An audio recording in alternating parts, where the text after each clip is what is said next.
네, 이제 2017년이 다가오고 있습니다. 2017년 글로벌 경제에 대한 국내 증권사들은 어떻게 바라보고 있을지 주요 키워드를 하나씩 꼽아서 그 전망을 보내드리도록 하겠습니다. 자, 먼저 첫 번째로 삼성증권에서는 바이 인플레이션, 그러니까 인플레이션을 사라는 키워드를 꼽고 있습니다. 이제 선진국에서 물가가 상승할 것을 전제로 두고 금융시장을 바라보라는 얘기겠죠. 자, 그렇다면 이 금융시장에는 우리가 어떻게 응용할 수가 있을까요? 채권보다 주식이 낫다는 겁니다. 물가가 올라가게 되면 금리가 올라가죠. 금리가 올라가는 것은 채권 가격을 떨어뜨립니다. 그리고 물가가 올라가는 시기에는 많은 기업들이 투자를 활성화시키고 이익을 극대화시키기 위해서 노력합니다. 주가의 긍정적인 요인이기 때문에 채권보다 주식이 낫다는 이야기고요. 다만 국내보다 해외라고 얘기하고 있습니다.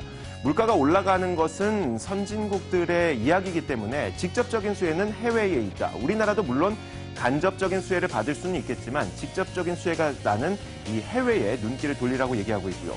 또 중국에서는 1대1로 미국에서는 인프라 투자에 대해서 강한 드라이브를 걸고 있죠. 이와 관련해서 인프라 관련 자산에 투자하는 것이 현명하겠다고 얘기를 하고 있습니다.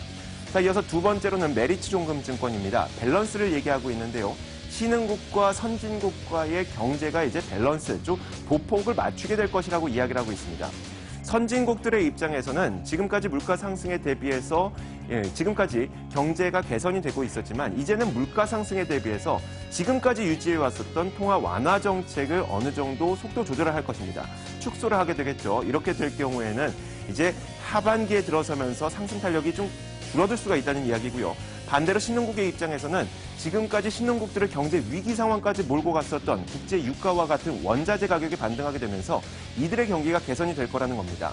그렇게 될 경우 한국의 입장에서는 신흥국들의 수출이 회복되는 현상이 나타날 수가 있는데 다만 우리나라 내부적으로 건설 투자 그리고 소비가 부진하다 보니까 수출이 회복되는 것을 상쇄하게 될 것이다. 이렇게 전망을 하고 있습니다.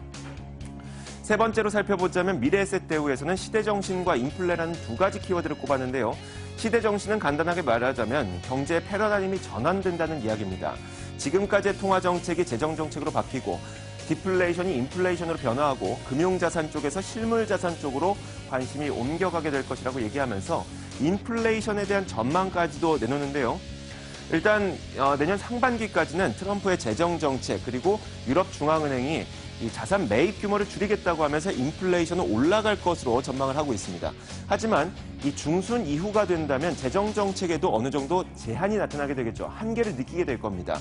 거기에다가 환율 분쟁을 통해서 미국과 중국과의 이 환율 분쟁 이것 때문에 중국의 경제가 둔화되면서 물가 상승에 대한 기대감도 낮아질 수 있다는 것이죠.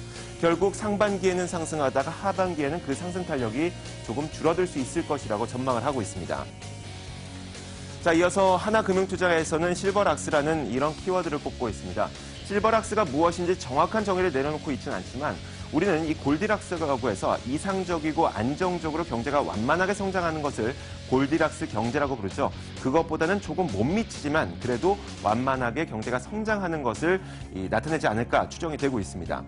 자, 하나금융투자에서도 마찬가지로 이 글로벌 경제 흐름을 전망을 해놓고 있는데 자, 먼저 상반기까지는 각국의 정부들이 재정 정책을 끌어내면서 이 경제의 개선을 이끌어낼 수 있을 것으로 보고 있습니다. 하지만 하반기로 가면 갈수록 일단 4월에는 영국이 유럽연합에서 탈퇴하는 탈퇴 절차가 시작이 되고요.